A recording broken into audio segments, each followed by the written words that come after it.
natin for today's video. Una, pumunta sa bnrs.dti.gov.ph and piliin ang renewal under Business Name Services. I-input lamang ang reference code o TRN na makikita sa lower part ng inyong lumang business name certificate.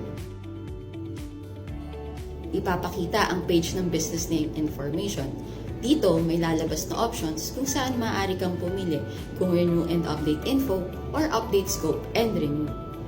Piliin ang renew and update info kung hindi naman magbabago ng territorial scope. Kung may katanungan tungkol sa territorial scope, comment down below and sasagutin natin yan sa next video.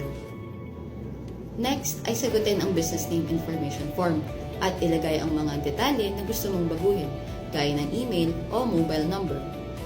Pagkatapos nito, ibibigay sa iyo ng system ang reference code na matatanggap mo sa inyong email. And then, maaari ka nang magbayad. Parehas lamang ang registration fee sa new and renewal na pwedeng bayaran sa modes of payment na to. Once makabayad ka na, isisend ng system ang inyong business name certificate at official receipt sa inyong registered email. At pwede mo na ito i-download and i-print. Make sure to also check your spam folder kung hindi ito makita sa inbox. And then valid na ulit for 5 years ang inyong business name. Like and follow for more negosyo tips.